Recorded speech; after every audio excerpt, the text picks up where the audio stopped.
ಈಗ IVF ಈಗ ಯಾವುದೋ ಒಬ್ಬ ಇಂಡಿಪೆಂಡೆಂಟ್ ಹೆಣ್ಮಗಳು, ನನಗೂ ಮದುವೆ ಬೇಡ, ಬಟ್ ನಾನು ತಾಯ್ತನದ ಸುಖ ಅನುಭವಿಸ್ಬೇಕು ಅಂದ್ಕೊಳ್ಳೋಳಿಗೆ ನೀವು ತಿಳ್ಕೊಂಡ ಹಾಗೆ ಕಾನೂನಿನಲ್ಲಿ ಏನೇನಿದೆ, ಏನು ರಕ್ಷಣೆ ಇದೆ?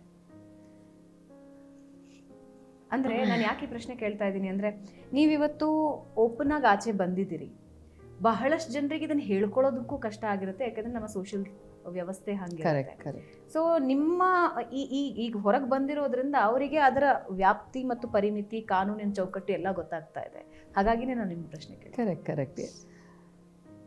ಒಂದು 15 ವರ್ಷದ ಹಿಂದೆ ನಮ್ಮಲ್ಲಿ IVF ಸೆಂಟರ್ಸ್ ಅನ್ನೋವಂಥದ್ದು ಫೇಕ್ ಡಾಕ್ಟರ್ಸು ಒಂದು ಮತ್ತು ಸ್ಪೆಕ್ಯುಲೇಷನ್ಸ್ ಇರೋವಂಥದ್ದು. ನಿಜವಾಗಿ ಆ ಡೋನರು ವುಮನ್ ಆಗಲಿ ಅಥವಾ ಹೆಣ್ಣು ಡೋನರ್ ಆಗಿರಬಹುದು ಅಥವಾ ಗಂಡು ಡೋನರ್ ಆಗಿರ್ಬೋದು, ಪೇಷಂಟಿಗೆ ಹೇಗೆ ರಿಕ್ವೈರ್ಮೆಂಟ್ ಇರುತ್ತೋ ಹಾಗೆ ಅವ್ರದ್ದೆಲ್ಲ ಸರಿಯಾದ ಕ್ವಾಲಿಟಿ ಚೆಕ್ ಆಗ್ತಾ ಇತ್ತೋ ಅದೆಲ್ಲ ನಮ್ಗೆ ಗೊತ್ತಿರಲಿಲ್ಲ ಆವಾಗ.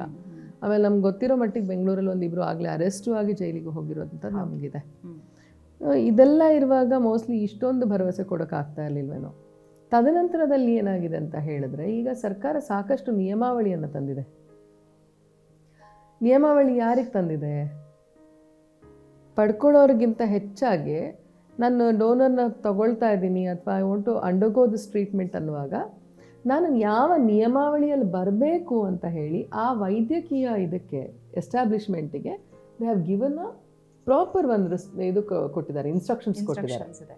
So it is legally they documented instructions are given which is authorised by the government of India itself. ಆಯಿತಾ? ಅದನ್ನು ಅದು ಕೊಟ್ಟಿದೆ, ಆ ನಿಯಮಾವಳಿಯನ್ನು ಕೊಟ್ಟಿದೆ.